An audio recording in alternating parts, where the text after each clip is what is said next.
A wealthy magnate, visiting the final resting place of his son, was taken aback to find a small girl weeping there, a daily visitor he'd never known. The revelation of her true identity was destined to alter the course of his life irrevocably. Before we unravel this profound tale, let us know in the comments where you're joining us from. We hope this story touches your heart. An autumn chill, sharp as a razor, sliced through Riverside Cemetery, where Marcus Sterling stood vigil before a modest granite marker. His finely tailored suit offered no defense against a profound cold that seeped into his bones, a chill that had little to do with the day's temperature. The inscription was a testament to unbearable loss. Ethan James Sterling, beloved son, 2018 to 2023. His boy had seen only 5 fleeting years. Marcus knelt, his movements heavy, placing a vibrant red toy car next to the wilting flowers. 2 long years had gone by since the tragedy. Yet, the grief remained as sharp and fresh as an open wound. He made this solemn journey every Monday, a ritual he never broke. The billion-dollar deals could always be postponed. This was the one commitment he would never reschedule. "I managed to close the Henderson deal, my boy," Marcus whispered, his voice fracturing with emotion. "You would have been so incredibly proud." And in that moment, he heard it, a faint, soft sobbing, almost lost to the wind, some 20 feet away. A small, huddled figure was collapsed on the grass. A little girl, perhaps 7 or 8 years old, with cascades of blonde hair, dressed in a faded blue frock and scuffed sneakers. Her slender shoulders trembled with the force of each quiet sob. His mind raced. What was a child doing in this place by herself? The cemetery was utterly deserted, save for the 2 of them. Marcus glanced back at Ethan's headstone, his heart torn between the weight of his own sorrow and the palpable distress of this young girl. But her weeping resonated with the part of his soul he thought was long dead. He approached her cautiously, noticing she was clutching a tattered stuffed rabbit tightly to her chest. "Hello there," Marcus offered, his voice soft. "Are you all right?" The girl's head shot up, and in that instant the air left Marcus's lungs. Her eyes were a stunning shade of blue, though swollen and red from her tears, but it was the haunting familiarity in her features that made his heart lurch in his chest. "I'm so sorry," she whispered, her voice laced with fear. "I didn't mean to disturb you." "You're not a bother at all," Marcus assured her. "But where are your parents?" At his question, fresh tears welled in her eyes. "I don't really have parents anymore." A knot formed in Marcus's chest. "Who did you come here to see?" The little girl simply raised her arm and pointed, and in that moment, Marcus felt the world tilt beneath his feet. She was pointing directly at Ethan's grave, at his own son's grave. "I come here every single day," she said, her voice barely a whisper. "I come to talk to Ethan. He was my very best friend." The words sent Marcus's mind into a tailspin. Best friend? This girl looked to be about 7 years old now, meaning she would have been 5 when Ethan passed away. And yet, Marcus was certain he had never laid eyes on her before. He'd never heard Ethan speak of a little girl like her. How did you know my son?" Marcus finally managed to ask. The girl's eyes grew wide with realization. "You're Ethan's father?" "Yes, my name is Marcus Sterling, and I need you to explain to me how you knew him." The girl nervously bit her lower lip, her grip on the stuffed rabbit tightening. And then she began to speak, and with her words his entire world began to fracture. "My name is Lily," she said, "and there is something about Ethan that you were never told. Something truly important. It's about what happened right before the accident." Marcus's heart began to pound against his ribs. "What are you trying to tell me?" he pressed. Lily glanced around, her expression full of anxiety. "Ethan, he saved my life the day before he was gone. But that isn't the only secret," she continued, tears now streaming down her face. "Mr. Sterling, Ethan knew something about me. It was something he promised he would tell you, but he never had the chance." "What secret?" Marcus wondered, just as a sharp voice pierced the quiet of the cemetery. Lily, where are you?" The color drained from the little girl's face. "I have to leave now. I'm not allowed to speak with anyone." "She'll be furious," she whispered. "Wait," Marcus urged, his hand gently closing around her arm. "You can't just run off. What is this secret? Who are you?" Lily recoiled, pulling her arm free. "I promise. I'll return tomorrow at this exact time. I'll explain it all then." Her gaze was fixed on him, filled with a desperate intensity. "But you have to promise not to tell a soul you saw me. It's incredibly dangerous." And with that, she was a blur of motion, her blonde hair streaming behind her as she ran, vanishing among the rows of headstones.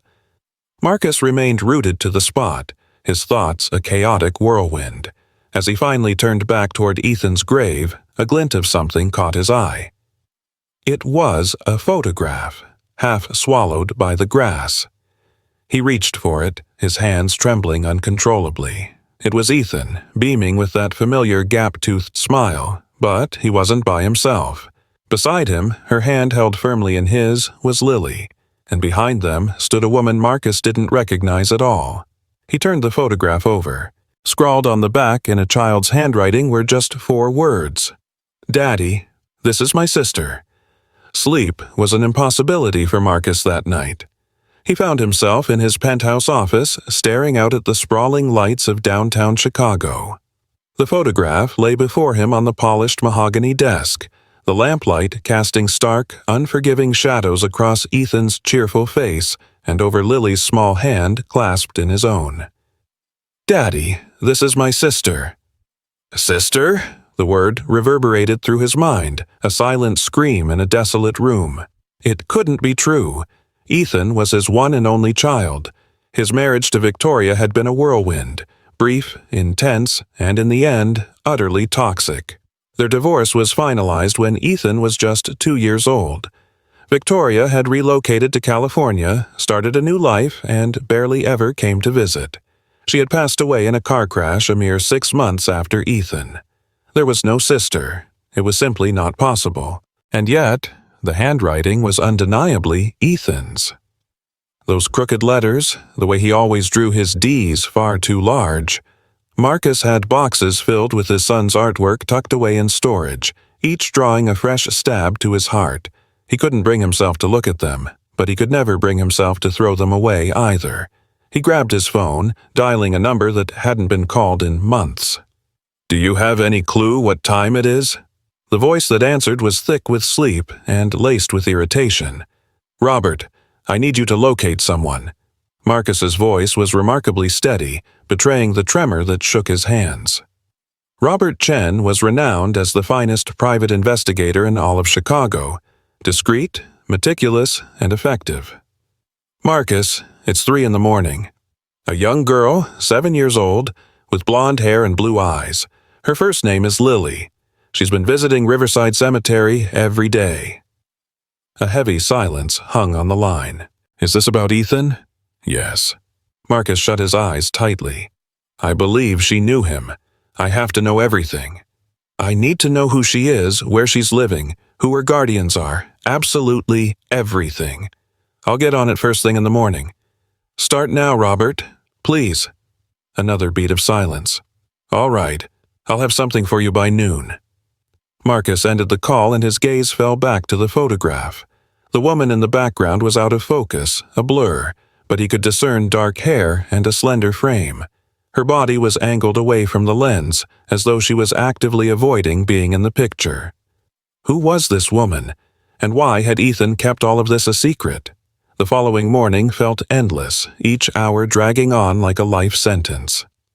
Marcus was a ghost at Sterling Technologies, merely going through the motions, sitting through meetings where the words were just noise, and signing documents without reading a single line. His assistant Margaret had to ask him 2 times if he was feeling all right. "I'm fine," he lied. At precisely 1 o'clock, he walked out of the office without a word of explanation and drove directly to Riverside Cemetery. The autumn sun cast a brilliant but frigid light, throwing everything into stark, sharp relief. He parked his car and made his way quickly toward Ethan's grave. Just as he'd expected, Lily was already there, sitting cross-legged on the cool grass with that tattered old rabbit resting in her lap as she spoke in a soft murmur. Marcus was too far to make out the words, but her tone was gentle and conversational, as though she were speaking with a cherished friend. A knot formed in his chest. It was the same way he used to talk to Ethan. "Lily," he murmured, careful not to frighten her. Her gaze met his, and a wave of relief washed over her features. "You returned. I was worried you wouldn't." Marcus settled beside her, oblivious to the dampness from the grass seeping into his expensive trousers. "I gave you my word that I would, and you gave me yours to tell me the truth." Lily nodded, her grip tightening on the stuffed rabbit. In the clear light of day, Marcus noticed just how slender she was, possessing an air of fragility. Her dress, though spotless, was worn thin from countless washes, and her sneakers were frayed with holes at the tips. "Who looks after you, Lily?" he asked with a gentle tone. "My aunt, kind of," she said, her eyes averting his. "She's not my real aunt. She's just a person who watches over the kids that nobody else wants. I'm in foster care." The truth struck Marcus with the force of a physical blow. "And what about your parents?" "I already told you I don't have any. Not now." Her tone was flat, yet Marcus could detect the current of sorrow flowing beneath the surface. "My mother passed away when I was only 4. I can barely recall what she looked like. As for my dad..." Her voice faded into silence, her fingers nervously twisting the rabbit's tattered fur. "What happened with your dad?" "He didn't want me." The words were stark, utterly heartbreaking. "After my mom was gone, he simply dropped me off at a hospital and disappeared." A fire of pure rage ignited in Marcus's soul. What kind of heartless creature would abandon a 4-year-old child? "I am so deeply sorry, Lily. No child should ever have to experience that." He took a moment before voicing the question that had been consuming him. "Now, please, tell me about Ethan. How did you come to know my son?" Lily drew a long, steadying breath as if bracing herself. "It all started about 2 years ago. I was living in a different foster home back then, one nearer to the park over on Riverside Avenue." "Do you know the one?" Marcus nodded slowly. He had taken Ethan to that very park more times than he could count. "Ethan used to be there all the time," Lily went on, her voice gentle with recollection. "The very first time I laid eyes on him I was hiding," Lily explained, her gaze lost in the past. "There was a group of older boys, around 10 or 11 years old. They were cruel. They would seek me out at the park and..." She swallowed, the memory clearly painful. "They enjoyed causing harm. To little things. Animals. Kids who were smaller than they were." Marcus felt his jaw tighten into a knot of anger. "What did they do to you?" "They stole my rabbit." She lifted the tattered, stuffed creature. "This one. It was a gift from my mom, before she passed away. It's the last piece of her that I have. They were about to toss it into the pond." Her voice trembled, and Marcus fought the powerful impulse to wrap her in a protective embrace. "I was sobbing behind the giant oak tree when Ethan discovered me. He was younger than they were, and smaller, but that didn't matter to him at all." The faintest smile touched her lips. "He marched straight over to those boys and insisted they return my rabbit." Marcus could see the scene unfold in his mind's eye. Ethan had his father's stubborn streak, his unwavering sense of what was right. Even at just 5 years old, he was utterly fearless when someone else needed defending. "They just laughed at him," Lily continued, "and shoved him to the ground. But Ethan just picked himself right back up. He told them his daddy was Marcus Sterling, and that if they didn't hand over the rabbit, his daddy would make them wish they had." Through the haze of his grief, Marcus felt a wave of pride wash over him, tinged with a profound sorrow. That scared them. "Everyone knows the name Sterling Technologies. They tossed the rabbit at Ethan and took off running."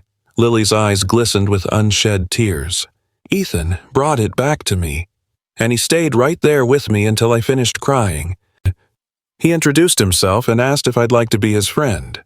"And so you did," Marcus said gently. "We became best friends," Lily confirmed, wiping at her eyes. For the next 3 weeks, we met at that park every single day. He told me all about you and about his mother who lives in California. He told me all about how he wanted to be just like you when he got bigger. He even showed me photos of his bedroom, all his toys, and his dog, Charlie. The name made Marcus's breath catch in his throat. Charlie, their beloved golden retriever. The poor dog had passed away from grief just 6 months after Ethan simply stopped eating. Their vet had said it was possible for an animal to die of a broken heart. I told him about my own mom. I told him about the foster homes and about how much I wished someone would just adopt me and give me a real family. Lily's voice trembled. Ethan said he was going to ask you. He told me you were the best daddy in the entire world and that you would absolutely want to adopt me. He promised we could become a real brother and sister. The photograph? Daddy, this is my sister. It all came crashing down on him, making a kind of horrible, beautiful sense. His son had wanted to save this little girl, to give her the family she so desperately deserved. Why didn't he tell me? Marcus choked out, his voice thick with emotion. Why didn't he just bring you home? He was going to, he promised. Lily's tears finally began to fall freely. On the very last day I ever saw him, that's when we took that picture. His nanny, Mrs. Roberts, she took it for us. Ethan said he was planning to show it to you that very night at dinner. He said he had the whole thing planned out, that he'd even practiced exactly what he was going to say. The weight of it all made Marcus feel like he was drowning, but he never got the chance to tell you. The next day I went to our spot in the park. He never came. I waited there for hours. Lily's voice dropped to a near whisper. Then Mrs. Roberts came looking for me. She was crying so hard she could barely get the words out. She told me there had been an accident. Ethan was gone. The accident. The word echoed in Marcus's mind, and he squeezed his eyes shut against the searing memory.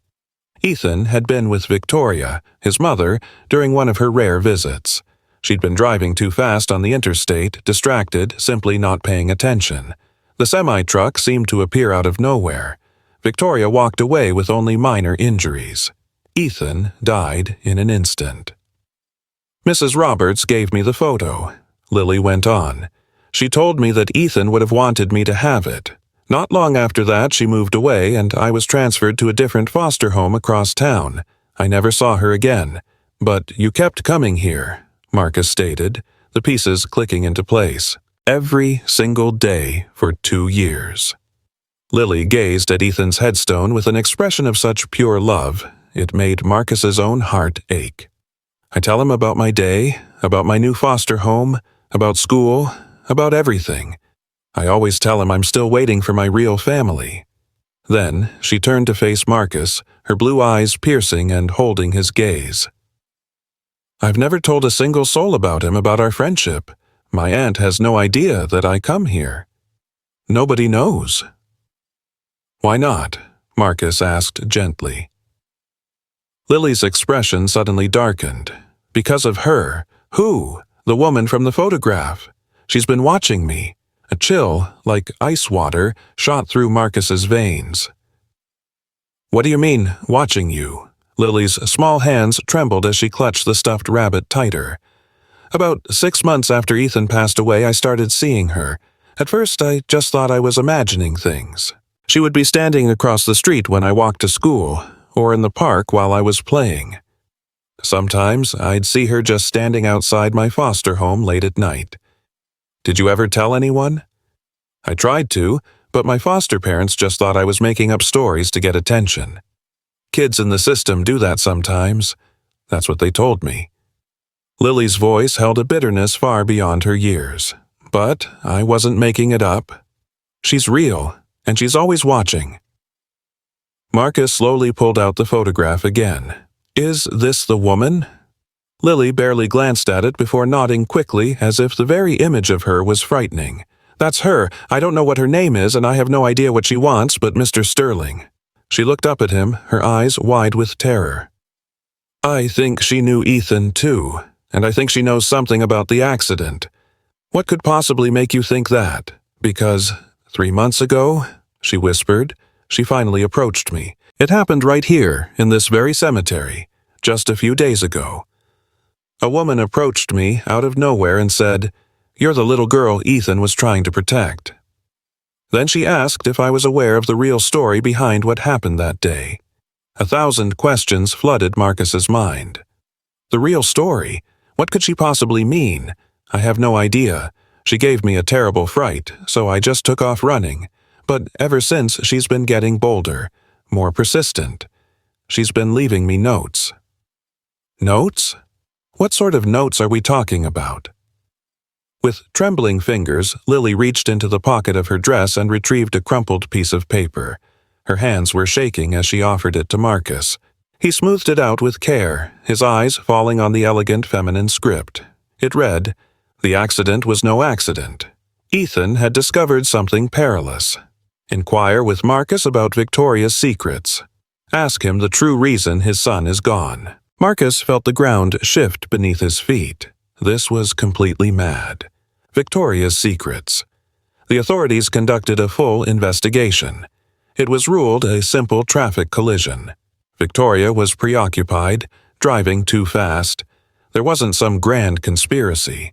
But what if there was? Lily whispered, her voice barely audible. What if Ethan's death was caused by something entirely different? No. Marcus shot to his feet, the note crinkling in his clenched fist. No, I was there. I read the official crash report. I laid my own son to rest. This woman, whoever she may be, is just toying with us. Yet, even as the words left his lips, a seed of doubt began to sprout. Victoria's behavior had been peculiar in the weeks leading up to the incident. She had phoned him on 2 separate occasions, inquiring about his business affairs, specifically about certain clients. She had seemed on edge, anxious. He had dismissed it as stress from her failing new marriage. But what if it was something far more sinister? "Mr. Sterling, please," Lily pleaded, rising to her feet as well, her voice thick with desperation. "Ethan rescued me, just one day before he passed away. I never had the chance to tell you the story." Marcus gazed down at her. "Then tell me now." We were over at the park. Those cruel boys returned. The ones who always bothered me, but this time one of them was holding something sharp. They trapped me over by the pond. They threatened to teach me a lesson I'd never forget. Lily's voice trembled at the memory. Ethan saw the whole thing unfold. He took off to find help, but his feet went out from under him and he tumbled into the pond. The water was much deeper than it appeared, and he wasn't a strong swimmer. Marcus's heart felt like it stopped beating. "What did you do?" "I dove in right after him. I'm a good swimmer. My mom made sure to teach me before she was gone." I managed to pull him to the edge. Tears traced paths down Lily's cheeks. We were both drenched, sputtering, and terrified. The other boys had vanished. Ethan looked right at me and said, "You saved my life. That means we're family now, forever, the real kind." Marcus could now feel the warmth of his own tears. His boy, his courageous, wonderful son. The very next day, he was planning to tell you all about me, about what happened with those boys, and about how he wanted to adopt me. Mrs. Roberts said he was overjoyed. But then, he was gone. Marcus finished for her, his voice an empty echo. Lily nodded solemnly. "And that woman, she knows something important. I can just feel it. She insists that Ethan's death is linked to you, to your work, and to secrets that Victoria was keeping." Marcus's gaze fell back to the note. Victoria's secrets. What could they possibly be? Their marriage had been stormy, but he thought he knew everything. After their divorce, she had remarried a venture capitalist, a man by the name of Derek Chen. From the outside, they appeared happy, or at the very least content, unless there was something more, something he had completely overlooked. "I have to make a call," Marcus announced abruptly, pulling out his phone and dialing Robert's number. "Funny you should call. I was just about to ring you." Robert's voice came through the line. "I've dug up some information on the girl. Lily, Marcus, you're going to want to hear this." "I'm listening," Marcus replied, pressing the phone tighter to his ear as Lily watched him, her eyes wide with anxiety. "Her name is Lily Morrison. She's 7 years old, and she's currently in the foster system with a woman named Janet Hodges over on the South Side. Her mother, Sarah Morrison, passed away 4 years prior due to complications from pneumonia. The father's identity is unknown. He left Lily at Chicago Memorial Hospital just 3 days after her mother died. Marcus glanced at the girl, Lily Morrison, then averted his gaze slightly. He lowered his voice. That lines up with her story. What else have you got? Robert's tone shifted. This is where the plot thickens. Sarah Morrison was employed as a private secretary. Any guesses who her boss was? Robert, I don't have time for guessing games. It was Victoria Sterling, your ex-wife. For a moment, the world seemed to stand still. Marcus could feel the color draining from his face. What did you just say? Sarah Morrison served as Victoria's personal assistant for 2 years leading up to her death. She managed everything: Victoria's private letters, her schedule, even her personal finances. According to the people I spoke with, they were close. Unusually close. The revelation sent Marcus's thoughts into a tailspin. He recalled that Victoria did have an assistant named Sarah. The memory was faint. A quiet, dark-haired woman who was a background figure during the last year of their marriage. But he'd never bothered to learn her last name, never really given her a second thought. Victoria's staff was a revolving door of faces. Marcus pressed. Did Victoria know Sarah had a daughter? That, Robert replied, is where things get complicated. Sarah was extremely private about her daughter's existence. But listen to this, Marcus. Robert paused for effect. 3 weeks before Sarah Morrison passed away, she mailed a sealed envelope to an attorney with strict instructions for it to be opened only upon her death or if any harm came to Lily. And that lawyer still has it. Who's the lawyer? Thomas Brennan. His office is downtown on Michigan Avenue. I've already talked to his secretary. Apparently, Brennan has been waiting 4 long years for someone to come asking about Lily Morrison. She said the envelope holds information identifying Lily's father and contains evidence directly involving Victoria Sterling. A tremor ran through Marcus's hands. Get me a meeting. Today. Now. Already handled. 3 o'clock. Marcus ended the call and turned to face Lily. She was just watching him, her gaze patient and wise beyond her years. Marcus chose his words with care. Your mother, she worked for my former wife. Were you aware of that? Lily's eyes grew wide with surprise. What? No. My mom never discussed her job. She always said it was private and confidential. Marcus then asked, did she ever mention the name Victoria? Or ever speak about her employer? No, Lily replied. She only ever said she worked for a very rich family, and that was the reason she had to be away so often. Lily's brow creased in thought. But wait. There was one thing. A few weeks before she fell ill, she was under a lot of pressure. I can still remember hearing her crying on the phone to someone, telling them she just couldn't hold on to the secret any longer, saying that it was wrong. What secret was she talking about? Marcus asked gently. I don't know. I was just a kid, she whispered, but I knew she was terrified. Lily's face lost all its color. Mr. Sterling, do you think my mom's death wasn't an accident? Honestly, I don't know what to think anymore. Marcus knelt to look her in the eye. But I give you my word, I will find out the truth. Lily, I need you to put your trust in me. Can you do that for me?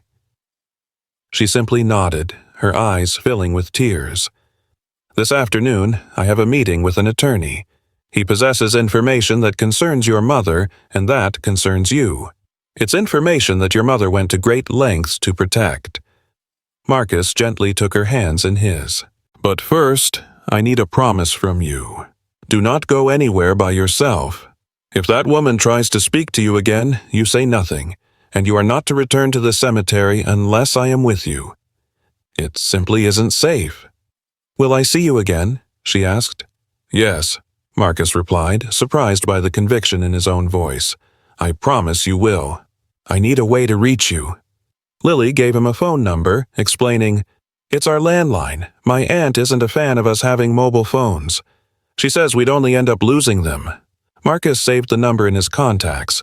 Then, acting on a sudden impulse, he reached into his wallet, retrieving two $20 bills and offered them to her for food, for whatever she might need. Lily simply stared at the money as though it were a foreign object. Perhaps she'd never seen it offered this way, as a gift with no strings attached. "I can't accept this." "Yes, you can," he insisted. "Ethan would have wanted me to look after you." Marcus felt a surge of emotion tighten his throat. "And that is precisely what I intend to do." As Lily departed from the cemetery, Marcus remained, standing alone before his son's headstone. "I'm going to uncover the truth, son," he whispered. "About Lily, about Victoria, about all of it. I promise you that." The wind began to stir, sweeping fallen leaves across the lawn. For one fleeting moment, Marcus could have sworn he heard the faint echo of his son's laughter carried on the breeze. The law offices of Brennan and Associates were situated on the 32nd floor of a glass skyscraper with a commanding view of Lake Michigan. Marcus sat in a plush leather chair opposite Thomas Brennan, a silver-haired gentleman in his 60s with perceptive eyes and deliberate hands. "Mr. Sterling, I have been safeguarding this envelope for 4 years, always questioning if the day would come when someone would claim it." Brennan carefully placed a sealed manila envelope on the polished desk. "Sarah Morrison was a very meticulous woman. She extracted a promise from me that if she ever met with misfortune, this information had to find its way to the right person at the opportune moment. And you believe I'm that person," Marcus stated. "According to her very specific instructions, yes. She stipulated that if any individual ever inquired about a connection between Lily Morrison and Ethan Sterling, I was to present this to them." Brennan paused, studying him. "How did you know to come looking for this?" "I didn't. My meeting with Lily was pure chance." Marcus's gaze was fixed on the envelope. "What's in it?" "It contains medical records, DNA test results, and a personal letter addressed specifically to you." Marcus felt his heart begin to pound in his chest. "DNA results for what, exactly?" Brennan slid the heavy envelope across the desk. "I believe it's best you see for yourself." With hands that trembled slightly, Marcus broke the seal and drew out the contents. Resting on top was a letter, handwritten on simple paper. "Dear Marcus Sterling, if you are reading this letter, it means I am likely no longer alive. It also means Lily has somehow found her way to either you or Ethan. I pray for this, because it means she is not alone. I was in the employ of your ex-wife, Victoria, for 2 years. I once believed she was a good person. I was deeply mistaken. What I am about to reveal will sound beyond belief, but I possess the proof. 5 years ago, Victoria was involved in an affair. She became pregnant. She couldn't confide in you, as your divorce was already in progress and she knew you would fight for custody if another child was involved. Nor could she tell her new husband, Derek, because he had made it unequivocally clear he never wanted children. And so, she concealed the entire pregnancy. She vanished for 6 months, telling everyone she was traveling for business. She delivered the baby at a private clinic, and gave the child up. That baby was Lily." Marcus stopped reading, the words on the page blurring into an incomprehensible haze. He forced his eyes to focus, reading the sentence once more, and then again. That baby was Lily. "No," he breathed, the word a mere whisper. "That's impossible." But Brennan was already laying out other documents, medical files from a private clinic in Springfield, a birth certificate that clearly listed Victoria Sterling as the mother and the father's name as unknown. There were DNA test results showing a definitive genetic match to medical records of Victoria's that Sarah had somehow acquired. And there was one final document, a DNA analysis comparing Lily's genetic markers to those on file for Ethan Sterling, taken from a blood sample during a routine physical. The conclusion was undeniable. Lily and Ethan shared the same mother. They were half-siblings, his children. Marcus felt the air leave his lungs, his vision narrowing to a single, sharp point. Every word Lily had spoken, every sentiment captured in that photograph of Ethan, it was all devastatingly true. Lily wasn't merely a girl Ethan had made friends with. She was his sister, his own flesh and blood. And there's more, Brennan said softly as he produced another document. Sarah's letter continues. It explains why she took Lily. Marcus steeled himself and forced his eyes to read on. Victoria paid me for a private adoption, to ensure Lily went to a good home, far away where no one could ever connect her to the Sterling name. I accepted the money because I was a single mother, barely managing to survive. I swore to love Lily as my own, and I did. I cherished her with every fiber of my being, but 2 years ago, I unearthed something terrible. Victoria wasn't just hiding a child's existence, she was entangled with people who were truly dangerous. People with ties to organized crime through her husband Derek's business affairs. I don't have all the particulars, but I overheard phone conversations, threats, talk of funneling illicit funds through Sterling Technologies, all without your knowledge. When Victoria realized I knew, she warned me to keep quiet or something terrible would befall Lily, but I couldn't remain silent. Marcus? Not after I learned that little Ethan had by some miracle befriended Lily at the park. He had no idea she was his sister. But fate had brought them into each other's lives. When Victoria discovered their friendship, she was absolutely furious. She promised me she would make certain they never laid eyes on each other again. 2 weeks later, Ethan died in that car crash. I do not believe in coincidences. I am convinced Victoria took the life of her own son to protect her secrets. The air.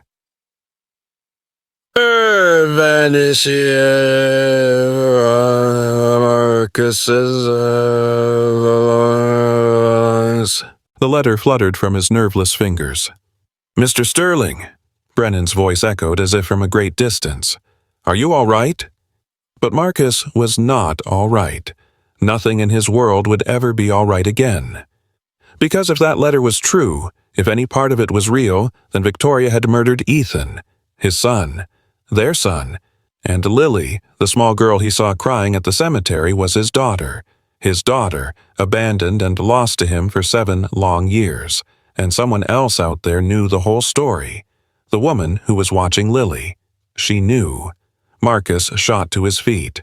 I have to leave. Mr. Sterling, please wait. There's a protocol. But Marcus was already heading for the door, his mind a maelstrom of horror. He had to find Victoria's records. He had to prove this unbelievable story. He had to protect Lily, because if Victoria had ended a life once to guard her secrets, she would have no problem doing it again. And Lily was still in harm's way. Marcus crashed into his penthouse at midnight, his arms overflowing with boxes from a storage unit. He'd spent 2 years avoiding Ethan's possessions, and now he tore through them like a man possessed. School assignments, drawings, photographs. He had to find a link, any piece of proof. His phone began to ring. Robert, I've been poring over Victoria's financial records from before she died, Robert began without preamble. Marcus, she withdrew $250,000. In cash 3 weeks before the accident. There is no record of where it went. Marcus's hands went still above a crayon drawing of a stick figure family. Blackmail money. Or a payoff. I'm also uncovering links between Derek Chen and a company named Meridian Holdings. It's a front, but if you go deep enough, it connects directly to the Koff organization. Ice flowed through Marcus's veins. The Koffs, Chicago's most infamous and sophisticated criminal enterprise, specializing in washing dirty money through legitimate corporate entities. Derek was using Sterling Technologies as a laundromat, potentially using your international accounts right under your nose. Victoria would have known the codes, the systems. She could have easily established back doors. The implication sent Marcus's mind reeling.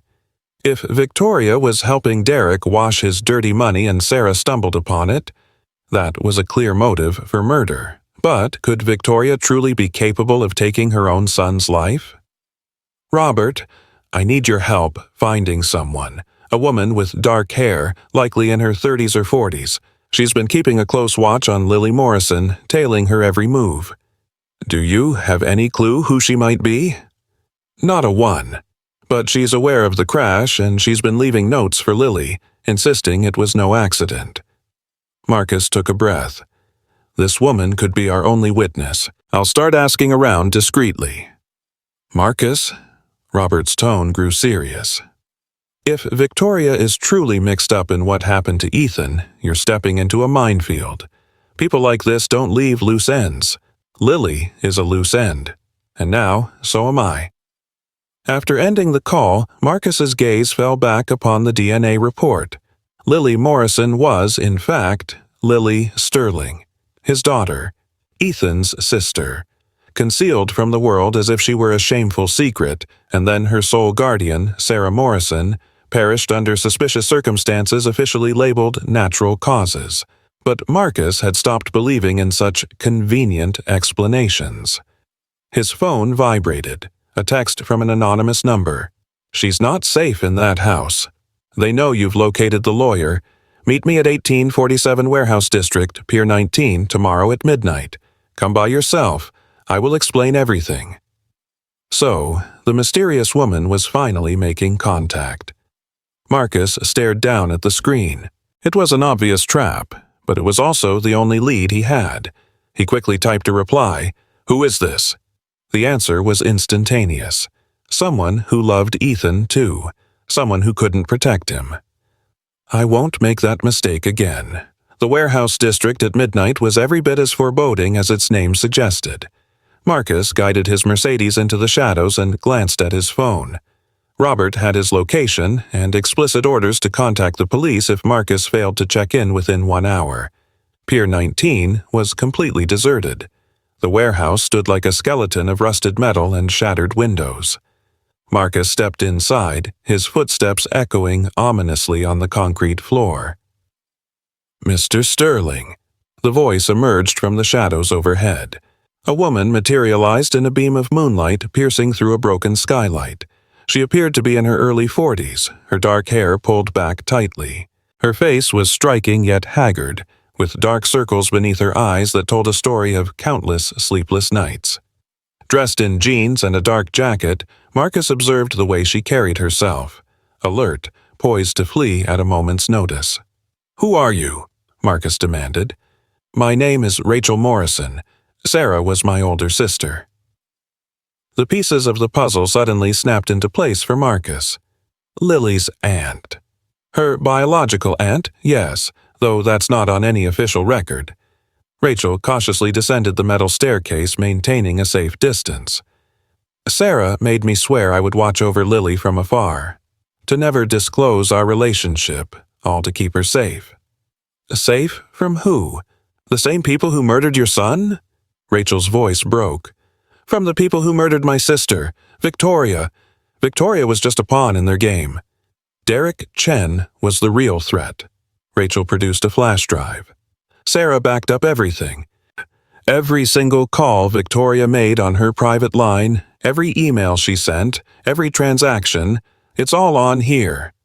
Marcus stared at the tiny device in her hand. Why didn't you take this to the police? Because the Kozlovs have connections everywhere. Cops, judges, politicians, they're all on the payroll. Sarah tried to approach the authorities discreetly. 1 week later, she was gone. The official cause was pneumonia, or so they claimed. But her health was impeccable until the day she began coughing up blood. It was poison, Marcus whispered, the words barely audible, the slow, untraceable kind. By the time she reached the hospital, it was too late. Her organs were shutting down. Rachel's eyes welled up with tears at the memory. I had to stand by and watch my sister fade away, knowing who was responsible but having no way to prove it. Her expression turned to stone. And what about Ethan? Sarah phoned me just 2 days before the incident. She was utterly terrified. She had found out that Ethan and Lily were secretly meeting at the park. She witnessed them together and put the pieces together. Ethan was arranging for you, Marcus Sterling, to adopt Lily. For Sarah, it was her greatest fear realized. The reason? Victoria knew. Sarah had concealed Lily's true identity for 5 long years. But Ethan was on the verge of exposing the entire secret. Had you adopted Lily, you would have inevitably discovered that she was Victoria's biological child. It would have been unavoidable. DNA tests for medical files, questions about family history. The truth was bound to surface. A wave of nausea washed over Marcus. So Victoria had Ethan eliminated to keep her secret buried. Derek was the one who took him out. Victoria was behind the wheel. But it was Derek who tampered with the car. We can prove it. We have a mechanic, the one who serviced the vehicle the day prior, who was paid $50,000 to sever the brake line so they'd give out at high speed. And now that Derek is gone, he's ready to talk. At this, Marcus's head shot up. Derek's no longer with us. He was taken out 3 months ago. The Kossoffs have a zero-tolerance policy for loose ends, and Derek became a liability. His removal ignited a war between their factions. It's the reason I'm contacting you now. Victoria is their next target. And if they get to Victoria, then Lily becomes the final living link connecting the Kossoffs to Sterling Technologies. The poor girl is completely unaware of the financial schemes. But they don't know that, do they? To them, she's just Victoria's secret daughter, and in their world, loose ends are always tied up permanently. Rachel moved in closer. Mr. Sterling, you have to move Lily to a secure location tonight. Then, you must bring all of this to light before they silence every last one of us.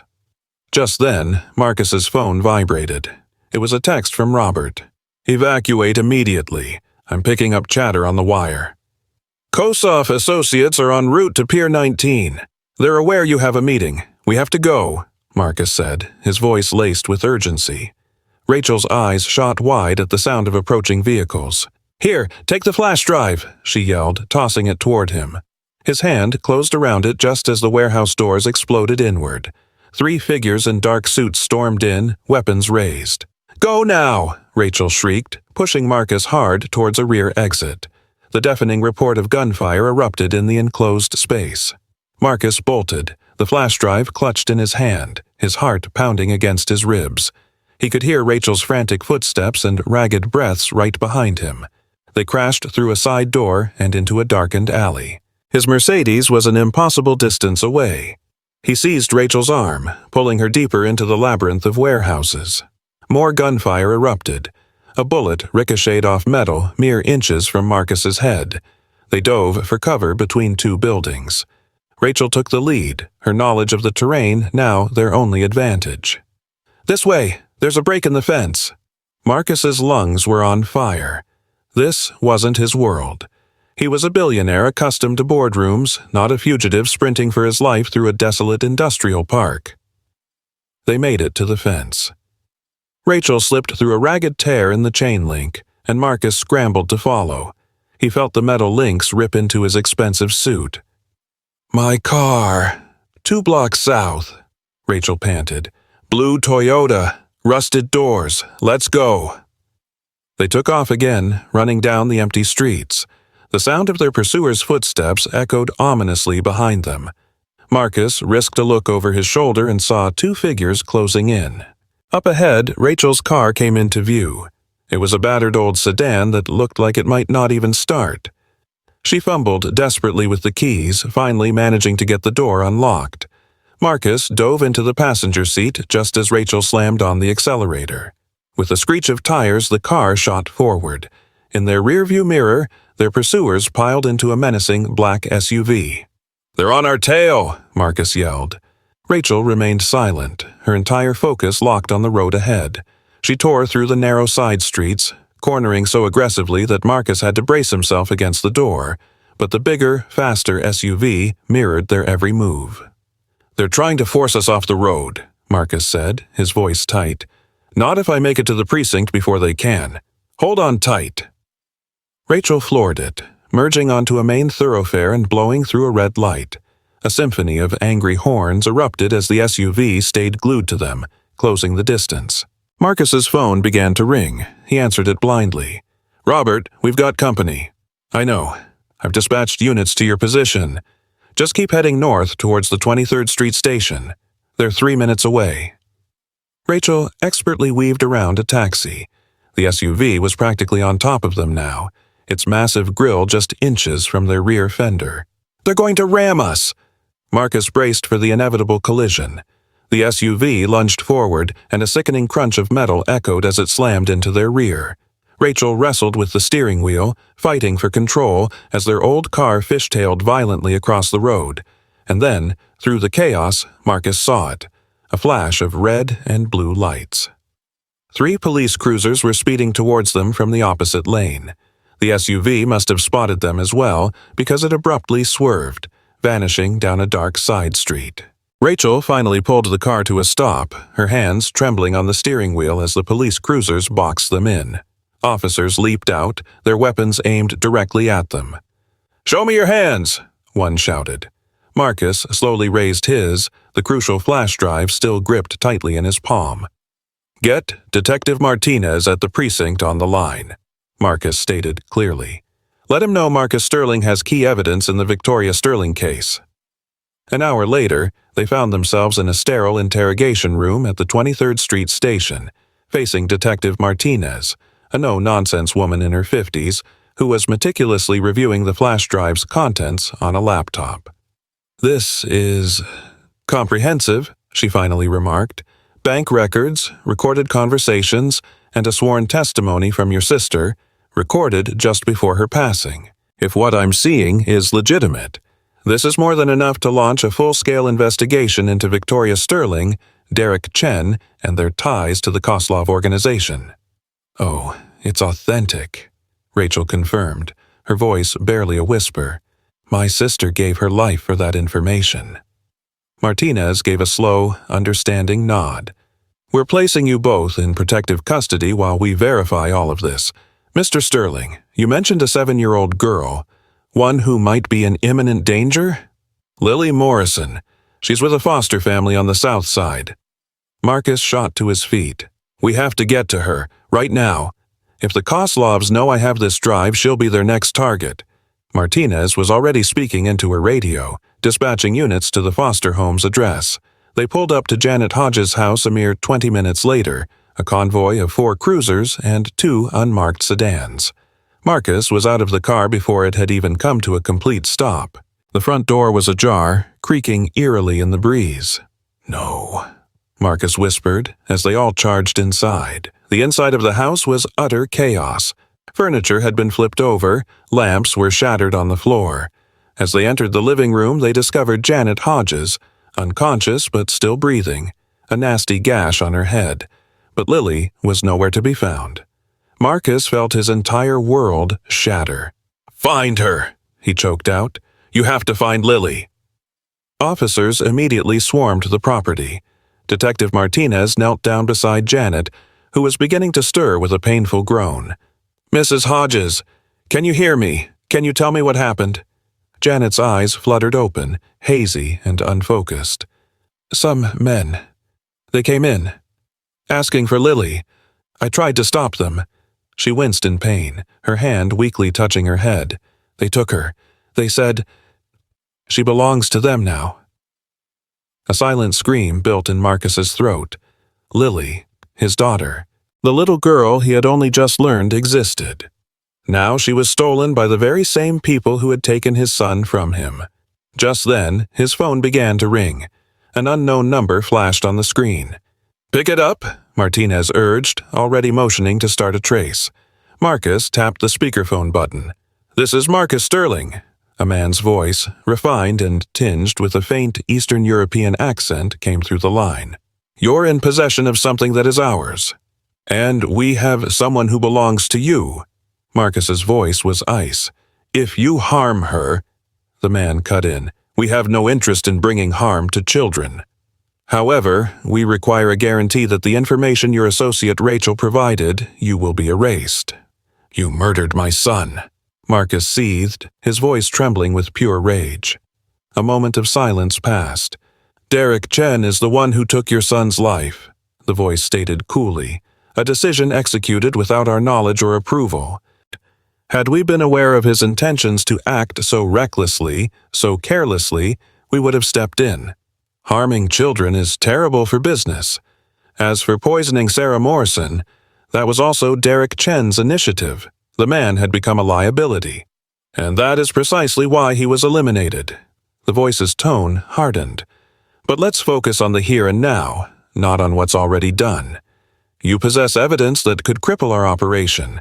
We possess the child. It's a straightforward exchange. No deal. Martinez mouthed silently, shaking her head emphatically, but Marcus was deaf to her warning. Where and when? He demanded. Tomorrow evening. The old Sterling Technologies warehouse by the river, the one you left behind 3 years ago. Midnight.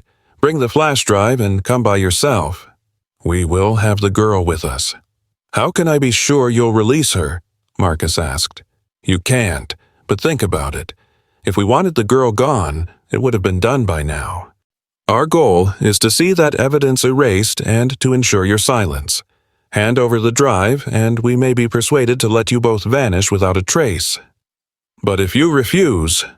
The voice hung in the air, the threat unspoken. Then the call ended. Martinez was instantly on her radio. I need tactical units to prepare for a hostage scenario.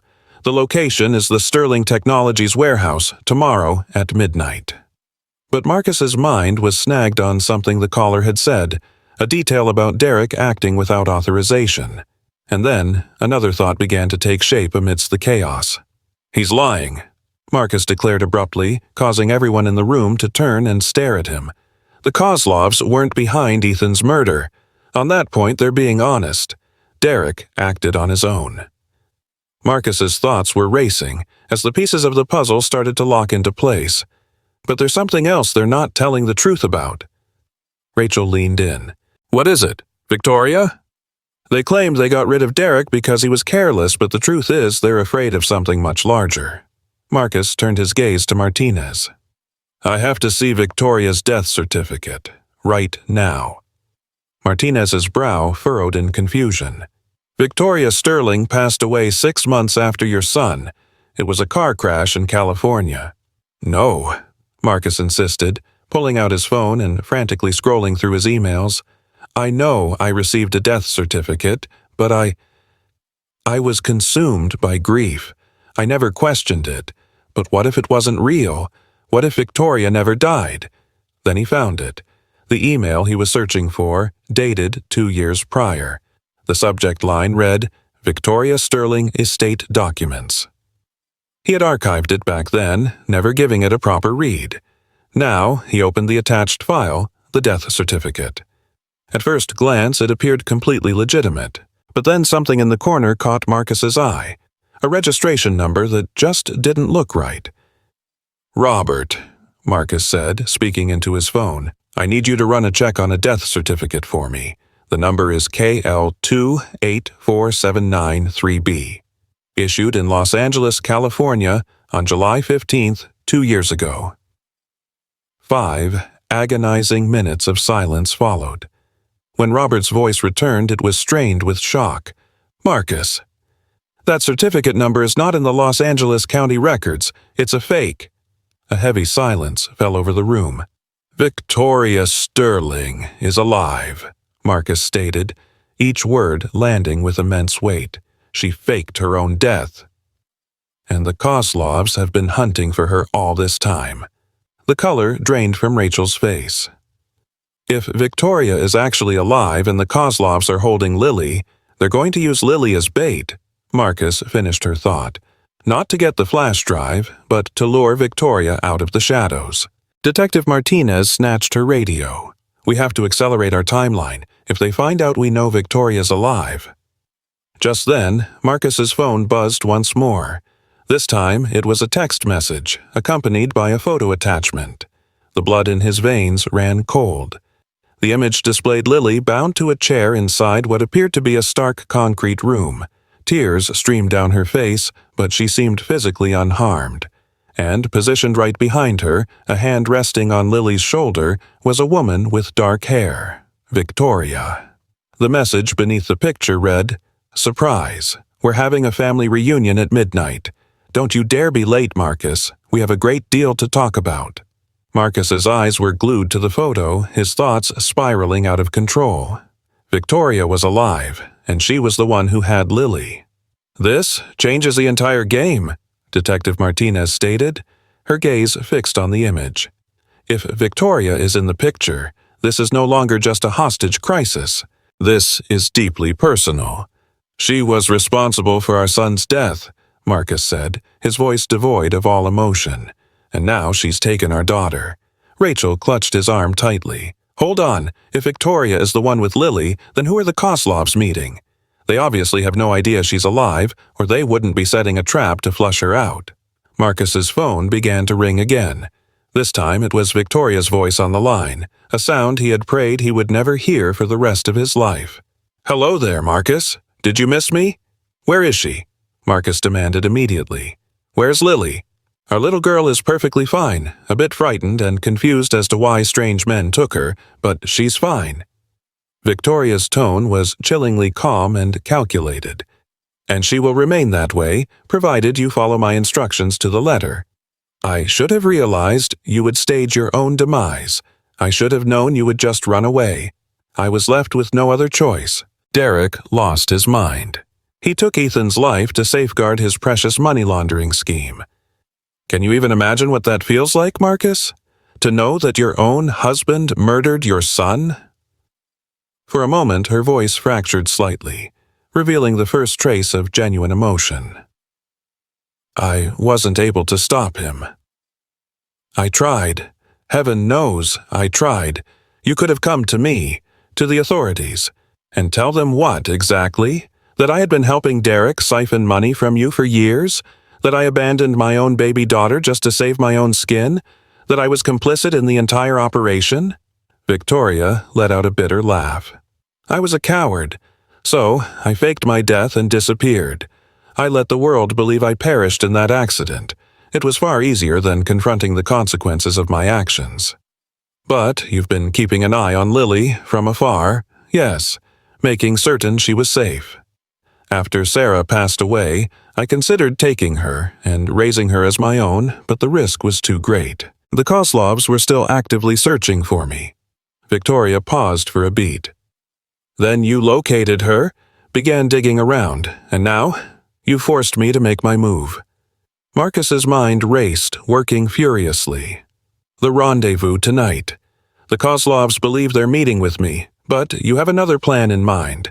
I'm planning on putting an end to all of this. That flash drive in your possession holds evidence that incriminates me right alongside Derek. I need it erased, and I need the Koslovs to be convinced that I am gone for good. So, your plan is this. To harness to eliminate them. I will do what is necessary, and you are going to assist me. Victoria's voice became steel.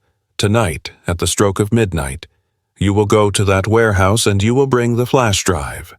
The Koslovs will be there, anticipating an exchange, but I will also be there with my own support. We will neutralize them, destroy the evidence, and then Lily and I will vanish. You will never lay eyes on us again. You're out of your mind if you think I will ever let you take Lily. You have no choice in the matter.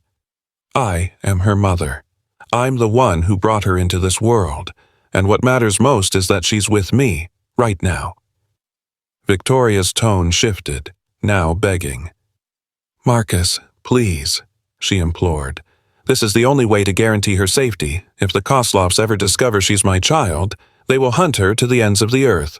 But if they're eliminated, and all the evidence vanishes, she can finally live a normal life with you, a killer.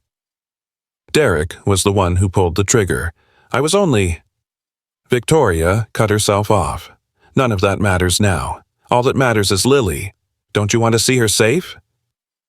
Marcus shut his eyes, every fiber of his being screaming not to believe a word. Yet, he couldn't deny she was right about one crucial thing.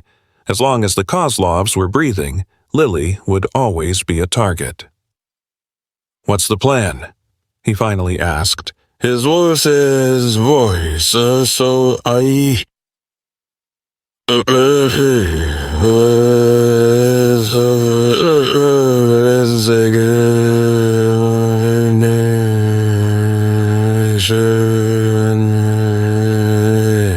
Detective Martinez frantically shook her head, mouthing a silent no.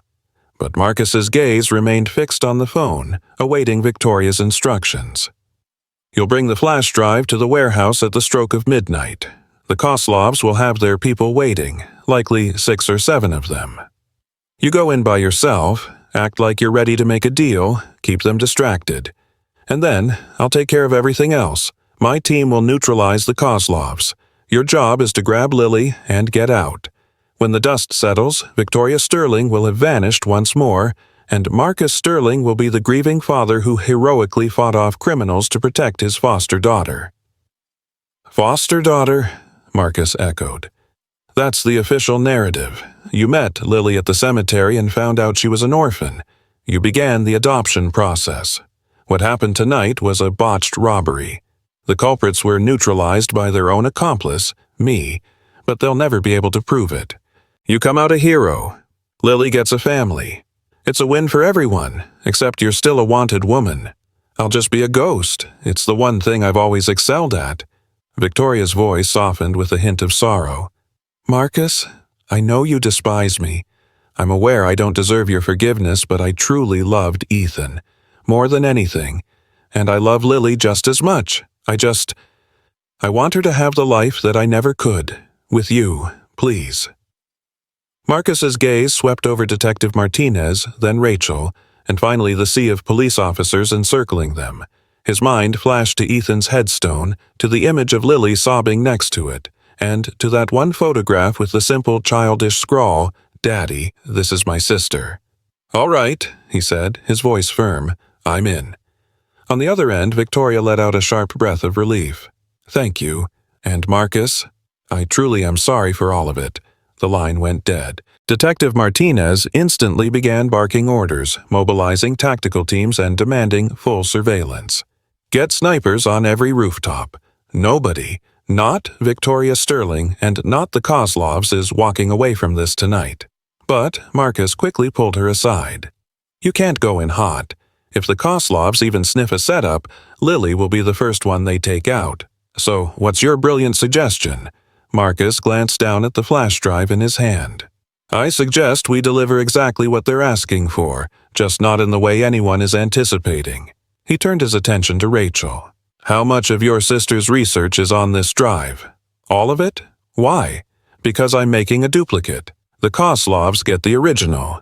Victoria gets to believe she's wiped the slate clean, but we hold on to the backup. Marcus's jaw tightened with resolve. And when this is all over, when Lily is safe and sound, we're going to use it to ensure everyone involved sees the inside of a cell, and that includes Victoria. A grim smile touched Rachel's lips. Now you're starting to think like Sarah. As the police force readied themselves for the operation, Marcus stepped out into the biting night air. He knew that somewhere in the city, Victoria was gearing up for a battle, while the Koslovs were preparing to draw blood, and Lily, his little girl, was trapped right in the crossfire. But Marcus held an ace up his sleeve, a move that none of them would ever see coming. He possessed the truth, he held the evidence, and he had absolutely nothing left to lose. The reckoning would come at midnight. One way or another this had to end. For Ethan, for Sarah, for Lily, for what was left of his family. Midnight approached like a final judgment. Marcus stood before the abandoned warehouse, the flash drive a heavy weight in his pocket, a recording device taped securely to his chest. Hidden in the surrounding darkness, 24 police officers waited for his signal. He shoved the heavy metal door open, revealing a massive, empty space. It was lit only by the cold glow of the moon. In the very center, under a lone pool of light, Lily sat on a chair. She wasn't bound, but a palpable fear radiated from her small frame. "Lily," Marcus began, stepping forward. "Stop." A tall man in an expensive suit emerged from the shadows. He was flanked by 4 armed guards. "Mr. Sterling, I presume. Show me the drive first," the man commanded. Marcus pulled it from his pocket and held it up. A guard snatched it away for inspection. "This had better be authentic," the boss warned. "It is. Now, let her go." Suddenly, a door burst open. Victoria strode in, a piece in her hand with 3 men right behind her. "Nobody move." The boss simply smiled. "Victoria Sterling, returned from the dead." "Let my daughter go," Victoria demanded. "Your daughter? How touching. Tell me, did you mourn your son so deeply, or was Ethan just acceptable collateral damage?" "Derek was the one who took Ethan. I had nothing to do with it." "But you helped him," Marcus cut in. "The access, the systems, the accounts. You made Derek believe he was untouchable." "I'm ending this," Victoria said, her hand shaking. "No," Marcus said quietly, and every eye turned to him. "No more taking lives. This ends with the truth." He tapped the wire on his chest. "Every word is being recorded. The police have this place surrounded. And Victoria, I kept a backup of that flash drive. Every single piece of evidence, including recordings of you helping Derek, including your full knowledge of his plans." The color drained from Victoria's face. "Marcus, you don't understand." "I understand you chose money over your children. Both of them." Marcus's voice broke. "But you're still the only mother Lily has, and she deserves to know the truth." He walked forward and knelt beside Lily, gathering her into his arms. She clutched him desperately, sobbing. "It's okay, sweetheart. You're safe now, I promise." "I want to go home with you," Lily sobbed into his shoulder. "Then that's exactly what we'll do." In an instant, police flooded the warehouse. The guards dropped their weapons. Victoria turned to make a run for it, but Detective Martinez was already there. "Victoria Sterling, you're under arrest." Victoria didn't resist. She just stared at Lily in Marcus's arms, her face crumpled in despair. "I'm sorry, Lily. I'm so sorry." "You wanted to save yourself," Marcus said quietly. "But maybe, in doing so, you gave her something better, a chance at a real family." As the police led Victoria away, she looked back one last time. "Take care of her, Marcus. Love her the way I couldn't." "I will," Marcus promised. "I already do." 3 months later, Marcus stood in the cemetery, but this time he wasn't alone. Lily held his hand, wearing a warm pink coat and new shoes. Her blonde hair shone in the sun. She looked healthy and truly happy. Together, they placed flowers on Ethan's grave. "Do you think he knows?" Lily asked softly. "That we're together now, that we're a family?" Marcus smiled through his tears. "I think he knows. I think he's been trying to bring us together all along." "He saved me 2 times, Lily said, "once at the park and once by bringing me to you." Marcus knelt and hugged her tight. "No, sweetheart. You saved us. You gave me a reason to keep living." They stood there for a long time, a father and a daughter, finally whole, paying tribute to the son and brother who had cherished them both. From afar, Rachel Morrison observed with a gentle smile. Sarah's child had at last returned. Meanwhile, Victoria was confined to a federal cell, her trial pending. A guilty plea was her only card, played for a lighter sentence and the promise of monthly news about Lily. It was a condition Marcus had accepted. After all that had happened, Victoria remained Lily's biological mother, and Lily had a right to her own history. "Are you ready to head home?" Marcus asked gently, his hand finding Lily's. "Yeah," she replied, her face lit by a smile as she looked up at him. It was Ethan's smile, perfectly mirrored on her face. "Let's go home, Dad." That single word, Dad, resonated deep within Marcus's soul as they started towards the car. Glancing back one last time at Ethan's resting place, Lily blew a soft kiss. "Thank you, big brother," she murmured, "for making sure I was found." The October wind whispered through the trees, and in that fleeting moment Marcus was certain he heard it. The unmistakable sound of a young boy's laughter. It was a sound filled with joy and freedom, a spirit finally at peace. His family was complete once more. Changed, certainly scarred but undeniably whole.